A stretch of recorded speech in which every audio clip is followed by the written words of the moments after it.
Արդյոք պարոն վարչապետ, ԱԱԾ-ն գնում է հոգևորականների մոտ եւ ինչ-որ նոր տեքստեր է առաջարկում, որ հնչեցնեն այն պատարակներին, որոնց դուք եք մասնակցում, թե ոչ։ Ես գրում եմ այն պատարակներին,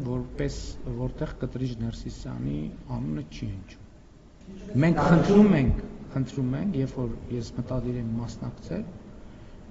մենք խնդրում ենք, որպեսզի այս փաստը, որ մենք համարում ենք, որ Կտրիչ Ներսիսյանը կաթողիկոս չէ, հաշվի առնվի։ Մի դեպքում կարող է ծանոթ լինել, դա կարող է ԱԱԾ աշխատող լինել, մյուս դեպքում կարող է որևէ տեղ աշխատող չլինել, երրորդ դեպքում կարող է ծանոթ լինել, չորրորդ դեպքում կարող է բարեկամ լինել, հինգերորդ դեպքում կարող է